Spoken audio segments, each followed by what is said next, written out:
Benvolguts conciutadans i conciutadanes.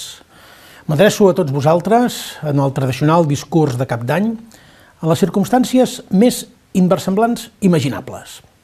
Fa només un any ningú a Catalunya ni a Europa hagués pogut ni pensar que assistiríem a la vergonya i a l'escàndol de tenir avui presos polítics a les presons d'un país de la Unió Europea. I en tenim 4. El vicepresident Oriol Junqueras, el conseller Joaquim Forn, en Jordi Sánchez i en Jordi Cuixart. Són a la presó per les seves idees polítiques, i això ho sap tothom. Els acusen, com a tots nosaltres, d'haver complert la promesa electoral i d'haver estat fidels al Parlament de Catalunya, de tenir, de fet, el propòsit de construir un país millor, amb eines veritablement eficaces i amb recursos que, en justícia, ens corresponen, us corresponen, perquè són el fruit de l'esforç del poble de Catalunya en el seu conjunt, dels 7,5 milions d'habitants. Però, malgrat aquesta situació, no volia deixar passar l'ocasió d'adreçar-vos un missatge de bons auguris per al nou any que comença i de fer-vos també vinents unes breus reflexions. En primer lloc, vull agrair a tothom la seva participació a les eleccions del 21 de desembre passat. Gairebé una participació del 82% és un èxit democràtic històric, però ho és tant a casa nostra com a la majoria de països d'Europa. Sempre hem dit que els catalans no tenim por de les urnes, convoqui qui convoqui a les eleccions. I és per això que podem estar molt contents, podem estar-ho com a poble, com a demòcrates, de la nostra participació en una jornada, ara sí, sense violència i sense repressió. Gràcies, a més, per haver emès amb tanta claredat un missatge que ja no admet discussió. Els catalans pensem el que pensem, volem i sabem fer servir les urnes per resoldre les nostres aspiracions i les legítimes discrepàncies sobre com hem d'encarar el nostre futur col·lectiu.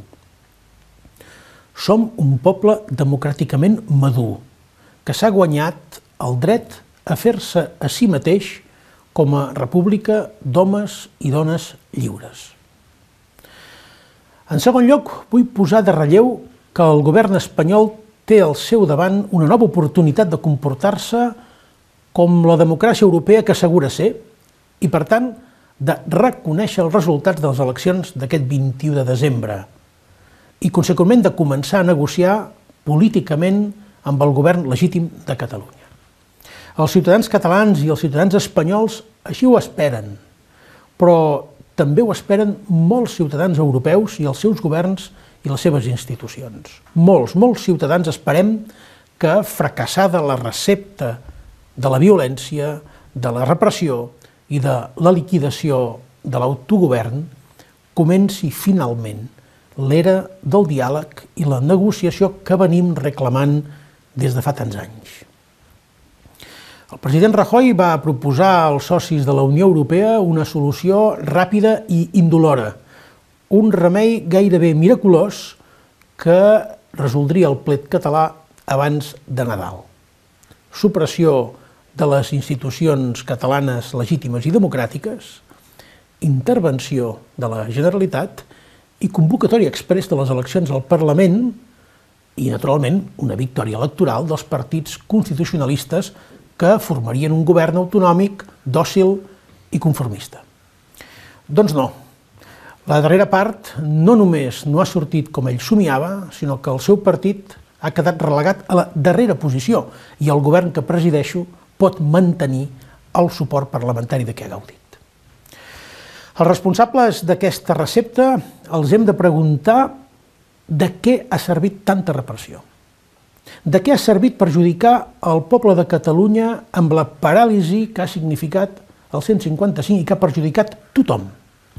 De què ha servit provocar tant de dolor a les víctimes de la violència de l'1 d'octubre, als membres del govern i la mesa del Parlament, als alcaldes, als líders socials empresonats, als bombers, mestres i policies que han de desfilar pels jutjats o han de témer una delació ideològica? De què els ha servit aquest despropòsit monumental? Era aquesta la proposta espanyola per Catalunya? no ens resignem a aquesta mena de respostes a les nostres demandes. Tenim el dret de defensar una Catalunya molt millor. Tenim el dret de disposar de les eines per fer-ho possible, eines que l'estat espanyol ens nega sistemàticament. És més, com a polítics tenim el deure de fer-ho. Per això, com a president, exigeixo al govern espanyol i als qui li donen suport que rectifiquin allò que ja no funciona, que reparin el dany causat i que restitueixin tot allò que han destituït sense el permís ni l'aval dels catalans. Les urnes han parlat, la democràcia ha parlat, tothom s'ha pogut expressar.